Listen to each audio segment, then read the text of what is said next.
इस समय मुझे डिस्कस करना है angle of friction. Angle of friction को समटाइम फाई से डिनोट करेंगे, समटाइम लैम्डा से। तो एंगल ऑफ फ्रिक्शन क्या कैसे डिफाइंड है, पहले इसकी डेफिनेशन नोट कर लें। एंगल ऑफ फ्रिक्शन में आप नोट करेंगे it is the angle between resultant contact force and its normal component।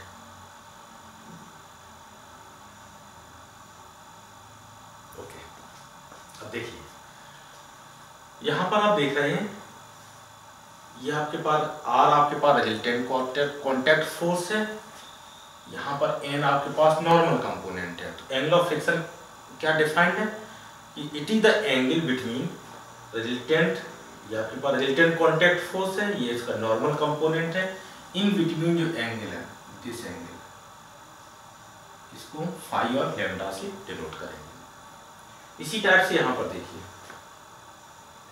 Resultant contact force normal component, this angle phi. अब इस फिगर के थ्रू जो आपके पास ये फिगर है, इन फिगर के थ्रू हम फाई की वैल्यू किस टाइप से कैलकुलेट करते हैं। यहाँ पर देखिए आप एक राइट एंगल ट्रायंगल, इस राइट एंगल ट्रायंगल में हम tan फाई की वैल्यू निकाल सकते हैं, इस राइट एंगल ट्रायंगल में और यहाँ से भी, ये भी राइट एंगल ट्रायंगल, किसी को भी आप यूज करते हैं। दिस tan, यहाँ से देखो tan फाई इक्वल टू कितना होगा,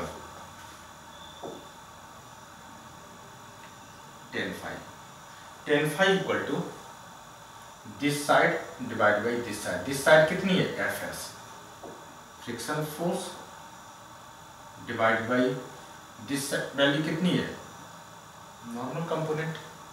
यहां पर भी देखिए tan phi equal to this side, ये वैल्यू कितनी friction force divide by normal component, tan phi की वैल्यू। अब एक टर्म यूज होता है लिमिटिंग एंगल ऑफ फ्रिक्शन, यहाँ तो जनरल एंगल ऑफ फ्रिक्शन हो गया, लिमिटिंग एंगल। अब देखिए कि इसकी वैल्यू कितनी पॉसिबल, मिनिमम वैल्यू कितनी पॉसिबल है। डिनोमिनेटर फिक्स है, स्टैटिक की वैल्यू Fs की वैल्यू 0 और मैक्सिमम के बीच में लाई करेगी। तो जब Fs की वैल्यू 0 हो तो फाई की वैल्यू कितनी हो जाएगी, 0 हो जाएगी।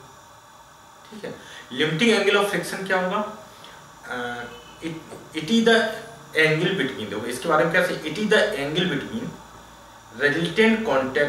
resultant contact force and its normal component under limiting condition।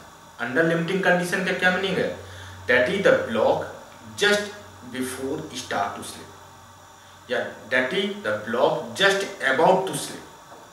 तो just about to slip होगा या just before slip होगा, तो उस समय फ्रिक्शन फोर्स की वैल्यू कितनी होगी, Fs maximum, this is equal to कितना होना चाहिए, म्यू टाइम्स इनटू n। इसका मतलब है कि लिमिटिंग एंगल ऑफ फ्रिक्शन जब निकालेंगे, मैक्सिमम एंगल ऑफ फ्रिक्शन हम कैलकुलेट करेंगे, उसकी वैल्यू यहाँ पे कितनी हो जाएगी,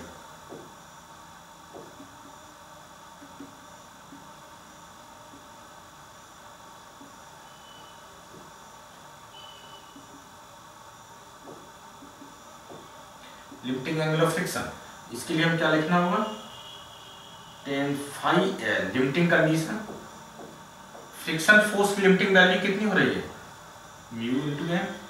चाहे इस केस में देखिए, किसी भी केस में देखिए, maximum value divided by normal component. ये पार्ट कैंसिल हो रहा है, आप देख रहे हैं tan phi limiting is equal to कितना हो गया, म्यू। आप limiting angle of friction phi L this is equal to कितना आएगा, tan inverse mu, tan inverse mu. तो आप देख रहे हैं कि लिमिटिंग एंगल ऑफ फ्रिक्शन है, यहाँ पे जो फाई L की वैल्यू, जो मैक्सिमम वैल्यू यहाँ से आपको मिलेगी। तो इन जनरल आपके पास क्या होता है, दिस फाई की वैल्यू लेस देन और is equal to this, greater than equal to 0, less than equal to, इस इन बिटवीन ये वैल्यू आपकी वेरी करेगी, लिमिटिंग एंगल ऑफ फ्रिक्शन की वैल्यू वेरी करेगी।